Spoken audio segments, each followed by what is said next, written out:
부모님들한테 한 말씀 해주신다면? 우리나라 많은 어머님들이 잘못하시는 게 저도 그렇게 상당히 문제입니다. 사실 굉장히 심각합니다.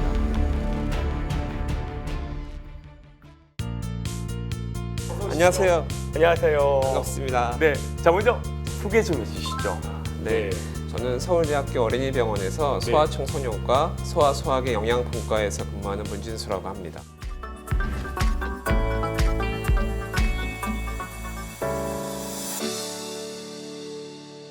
전공하실 과들이 이렇게 되게 많으시잖아요. 그 중에서 이렇게 아이들을 위해서 이렇게 과를 선택하신 이유가 있을까요? 사실은 이제 의대 들어올 때 네. 대부분의 의과 대학생들이 머릿속에 의사라고 생각하면은 네.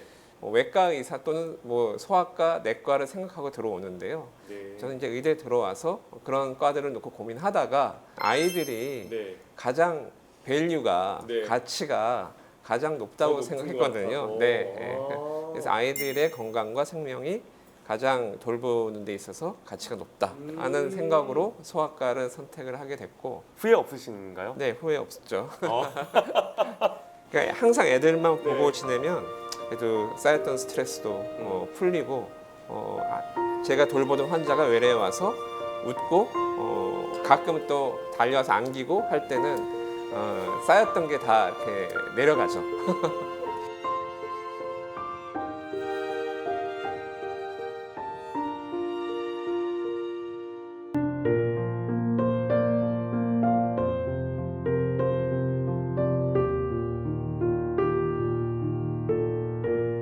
어떤 부분에 있어서 매력을 느끼셔서 피자를 좋아하십니까? 피자가 이게 생각보다 맛을 네. 이제 조화롭게 만들기가 어려워요. 조화롭게 만들기가 어렵다는 게 이제 뭐 도우하고 그 안에 있는 내용물들 뭐 이런 것들 말씀하시는 네, 거죠? 예. 그래서 위에 토핑도 그렇고 이제 굉장히 다양한 옵션이 가능한데 음. 그게 조화롭게 되면은 항상 그 예술적인 그런 느낌을 주거든요. 그러니까 그럴 때 감동을 좀 받으신 적이 있으신가 보죠? 거기다가 와인이 또 그 조화가 맞으면 아주 끝내주는 또 그리고 가격이 또 안 비쌉니다. 그래서 쉽게 고깃집에서 고기 굽는 것보다는 오히려 훨씬 좋고 저도 뭐 나이가 많은 건 아니지만 저보다 10년, 20년 젊은 네. 친구들하고 어울리기 좋고 그래서 제가 선호합니다.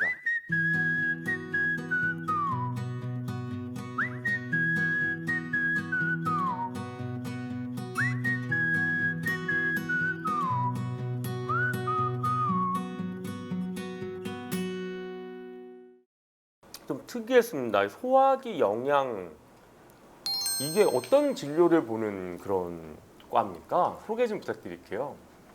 저희는 이제 위장관, 입부터 항문까지 네. 그 위장관을 주로 보고 있고 거기에 간하고 췌장까지 봅니다. 그래서 소화기, 간을 다 보고 있고 네네. 그래서 아이들은 또 영양이 중요하기 때문에 예. 그게 다 소화관하고 연관이 돼 있어서 저희 쪽에서 영양도 주로 담당을 하고 있습니다. 영양을 하면서 뭐 네. 전반적인 뭐 아이들의 뭐 비만, 저체중, 영양 결핍, 영양 실조 그런 것도 다 같이 보고 있고 그다음에 위장관 질환들이 아이들도 희귀 질환이나 어려운 병들이 많이 있거든요. 그 중에 뭐가 있을까요? 요새 가장 늘어나고 있는 병은 염증성 장질환, 소위 말하는 크론병, 네. 궤양성 대장 질환 그런 병들이 엄청 늘어나고 있죠. 그래서 그런 질환들이 중요합니다. 크론병, 그러니까 이게 염증성 장 질환인데 그게 늘어나는 이유가 있나요? 서구화된 식생활이 가장 중요한 요인이라고 보고 있습니다. 왜냐하면 이 병이 네. 유럽에 흔하거든요. 선진국에 흔한 선진국 병입니다. 가난한 나라는 거의 없어요. 그래서 진짜 네. 그래요? 네, 우리나라도 아주 옛날엔 거의 없었어요. 없었고 최근에 들어서 급속하게 늘어서 이제는 한 선진국의 발병률이 한 3분의 2 정도 되고 있습니다. 전체 환자의 한 4분의 1에서 3분의 1 정도는 10대 초반에 발병을 하거든요. 그래서 그때 혈변, 설사, 복통, 뭐 체중 감소 그런 증상들이 있으면 의심을 꼭 해보셔야 됩니다. 이게 치료법이 또 다르다면서요? 소아하고 성인하고 치료법이 다르다고 네, 하는데. 아무래도 병의 양상이 좀 네. 다릅니다. 소아는 아무래도 성장기다 보니까 병의 양상도 좀 더 빠르게 진행하는 경향이 있고요. 급격하게. 네, 아, 네. 병 자체도 좀 심하고 그리고 설사가 있으면서 영양 장애가 오니까 네. 키가 안 커요. 우리가 이제 아이들이 키가 크는 건 골든 타임이 있거든요. 그렇죠. 성장기가 딱 네. 있으니까요. 그 타이밍을 놓치면 나중에 병이 좋아져도 키를 못 큽니다. 키가 더 안 커요. 그래서 성장 클리닉에 다니다가 이상하게 약이 안 듣는 데서 오는 경우에 진단이 되는 경우도 있습니다. 그런 경우에 이제 크론병이나 궤양성 대장염 치료만 잘 되면 쭉쭉 큽니다 또. 그러니까 그 타이밍이 되게 또 중요하군요. 그렇죠. 이것도 어떻게 보면. 그래서 치료의 목표 자체가 성인하고 조금 더 다르고 조금 더 적극적으로 치료를 합니다. 아.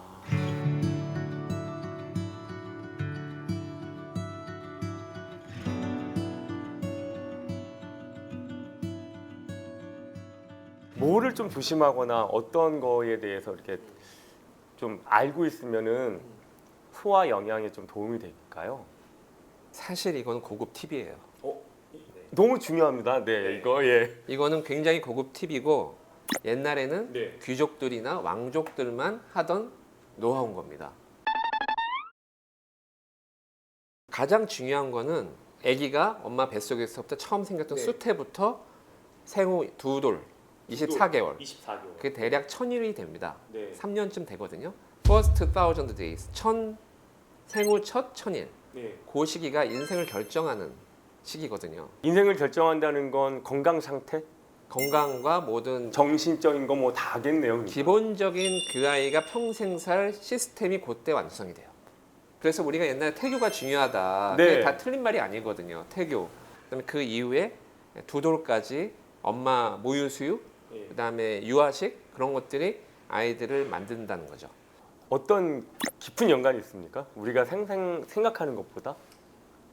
통계들을 보면은 모유 수유한 사람에 비해서 분유 수유한 아이들이 여러 가지로 불리합니다. 비만율도 높고 고지혈증도 잘 생기고 네.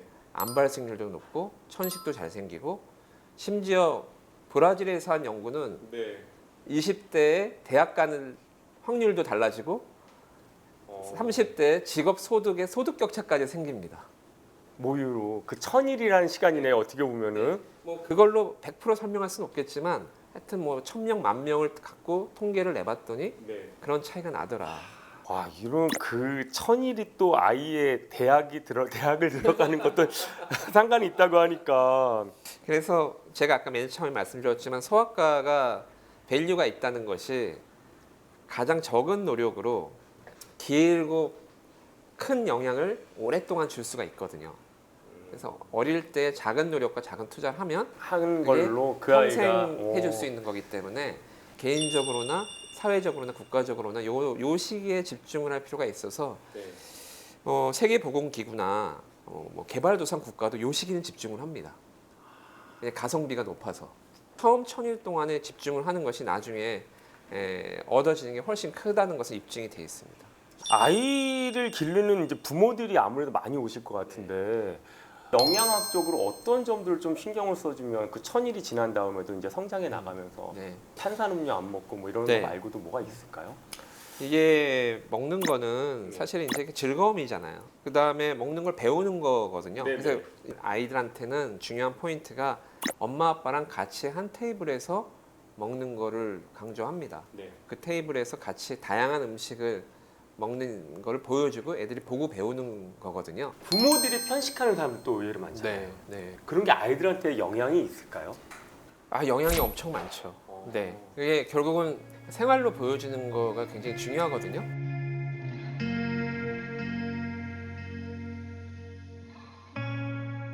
여기서 중요한 포인트가 하나 또 있어요. 네.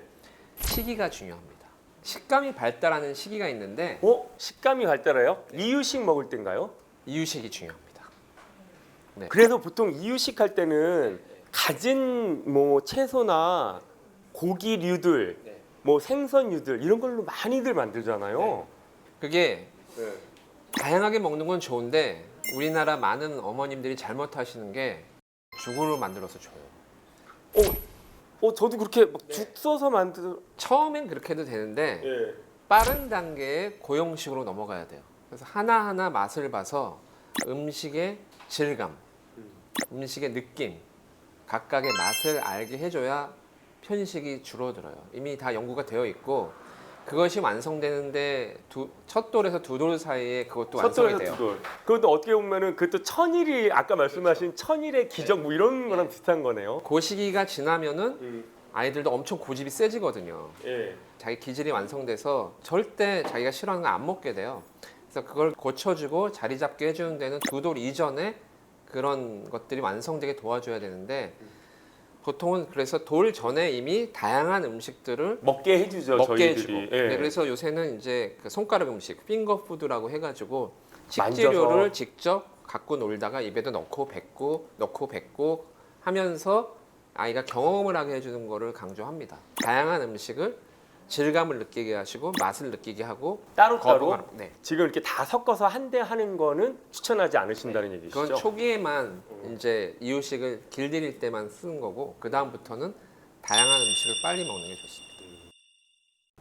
제가 이렇게 보니까 어린아이들이 건강검진을 예 이걸 처음 만드셨다고요? 교수님? 아 제가 혼자 만든 건 아니고 예, 저희 예, 이제 예. 학회에서 예, 만들었고 이제 제가 영양 쪽으로 이제 담당해서 네. 참여를 했었습니다. 영유아 건강검진이라고 해서 이제 2007년에 시작돼서 한 벌써 13년 13년 정도 예, 예. 돼가고 있고 검사, 혈액 맞아요. 검사 그런 거는 아니고요. 네. 지금 예방 접종하고 같이 이제 묻어서 스케줄이 되게 짜져 있습니다. 그리고 그 영유아 검진의 포커스는 제가 말씀드린 대로 그런 행동, 생활 습관 그런 것들을 교정해주고 측정해주고 또 하나 중요한 포인트가 발달, 정상적인 발달이 되는지 지금 잘 발육을 하고 있는지 키 몸무게 성장하고 네. 또 그 정서, 지능의 발달, 인간관계의 발달들을 측정해서 이상이 있으면 조기 진단을 하기 위한 프로그램입니다. 네, 아이들은 조기 진단을 해서 개입을 해주면 고칠 수가 있거든요. 어른들보다 더 고칠 수 있는 확률도 많고 네. 그래서 잘 교정을 해주면 훨씬 결과가 좋다. 그렇기 때문에 조기 개입을 하는 걸 목표로 만들어진 프로그램입니다. 근데 교수님 요즘 아이들이 점점 줄고 있잖아요. 네. 소아과의 교수님으로서 네. 어떤 생각이 있으세요? 사실 굉장히 심각합니다. 이게 우리나라 의료 시스템 구조가 네. 기본 틀이 70년대, 80년대에 만들어진 것이기 때문에 그때 그때는 베이비붐 네, 그때는 세대니까. 신생아가 1년에 100만 명이 태어났거든요. 저도 네. 그런 세대인 네. 거죠. 그러면 네. 예. 근데 지금은 1년에 30만 명도 안 되니까요. 3분의 1도 안 3분의 되는데. 1이 네. 줄었네요. 네. 그래서 기본적으로 박리담의 구조로 네. 시스템이 되어 있는 건데 박리담의 구조가 문제 안 되는 상황에서는 어린이, 아기들을 위한 인프라 자체가 흔들리는 상황이 된 거죠. 지금 그대로 방치하면 산부인과, 소아과 같은 기본 인프라는 다 무너지게 돼 있어서 사회적인 투자 그리고 사회적인 관심이 필요합니다. 자, 뭐 지금까지 이렇게 소화기 영양, 뭐 영양 섭취나 아니면은 뭐 성장 과정에서 이제 필요한 것들에 대해서 많이 말씀해 주셨는데 마지막으로 아이들이나 아니면 부모님들한테 한 말씀 해주신다면 아이들의 그 건강, 영양은 평생의 투자거든요. 네. 그래서 엄마 뱃속에서 수태되었을 때부터 아이가 어른이 돼서 뼈가 완성될 때까지 평생의 기초를 닦는 투자이기 때문에 영양 문제 그리고 장 건강 문제 그리고 먹는 습관 문제에 대해서는 지속적인 관심을 가지고 도와주셔야 된다. 그리고 작은 투자도 나중에 큰 성과로 나올 수 있기 때문에 아끼지 말아야 된다. 그렇게 말씀드리고 싶습니다. 네. 대한민국이 발전하기 위해서는 아이들이 잘 커야 되는 거죠. 네. 오늘 말씀 너무 감사합니다, 교수님. 너무 말씀하신 거랑 못 드신 거 아니에요? 맛있는데 이거. 네.